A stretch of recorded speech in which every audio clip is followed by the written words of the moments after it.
Thank you, sir. General Jackson, in a few weeks, we expect the President to send up his fiscal 2019 budget for the Corps. Members in this committee on both sides are frustrated by the lack of transparency by which the administration identifies which projects to fund. And a process that is all the more important since it is the only way a project can receive funding under the Republican earmark moratorium. Do you believe the process by which the administration identifies projects for inclusion is fully transparent and predictable to both local sponsors and the public? I think the process that's used is about as fair as it can be, given all the different demands on the system. The level of transparency, we get very specific guidance on what makes a project eligible for consideration, whether it's got a signed sponsorship agreement, whether it has achieved certain milestones that make it eligible for consideration based on where it is in the project life cycle.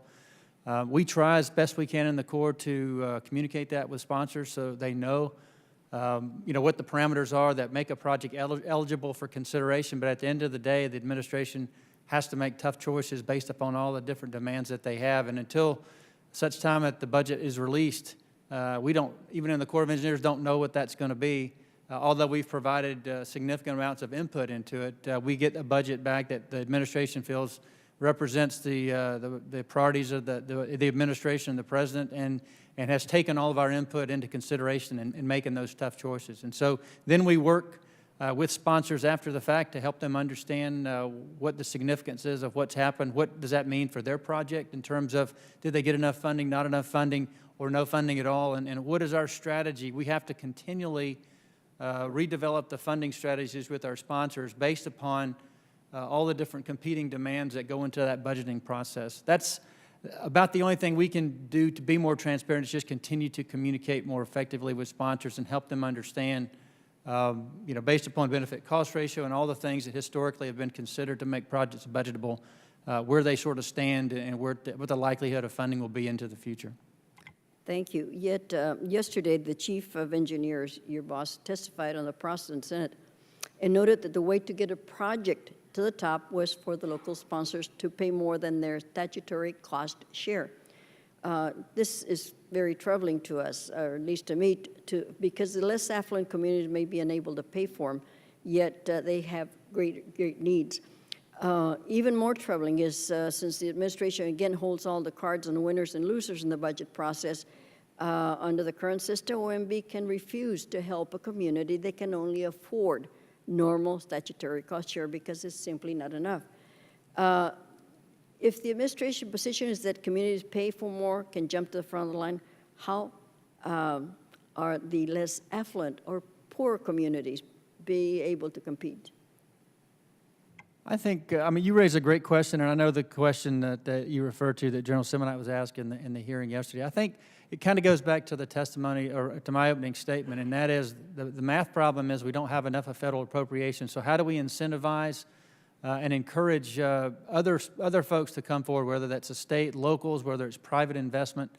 How do we rank the relative value of a project? Is benefit cost, the benefits cost ratio has typically been what we've used, but if you're a smaller, less affluent community where the risks monetarily are not as great, your benefit cost ratio might not be as high as one in a more affluent area. So I think that's a real challenge that I think we need to work together to figure out how do we characterize the relative importance of a project, how do we define what's in the federal interest, what does the federal government need to be more involved in or less involved in, where can we bring more funding to bear based upon availability or ability to pay, and at the end of the day, how do we incentivize as a federal government all of this to be considered, and how do we reduce cost and make project delivery more effective so it incentivizes locals to want to be more involved in getting projects delivered more quickly. Those are some of the thoughts that I have.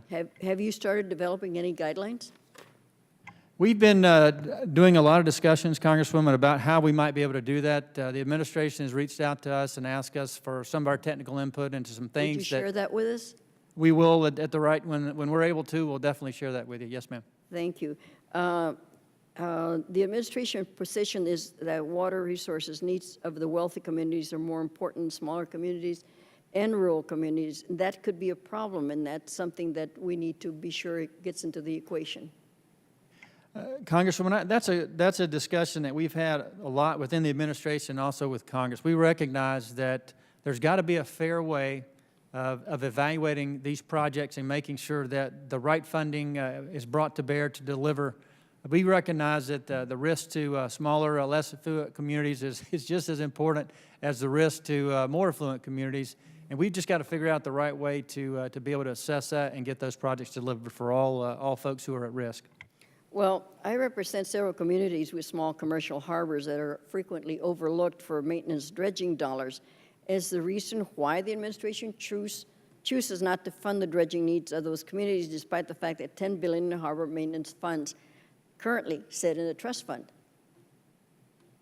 Congresswoman, that's another great question. There are more, as you know, more dredging requirements that are out there. We don't dredge all the harbors that we're responsible for to their full dimension, and so we need to reassess and relook at all the forms of funding that we get to do that, and make good informed decisions on how we can optimize all the funding that's available to get all the harbors that are eligible open. Mr. Hovland. Thank you, Mr. Chairman. So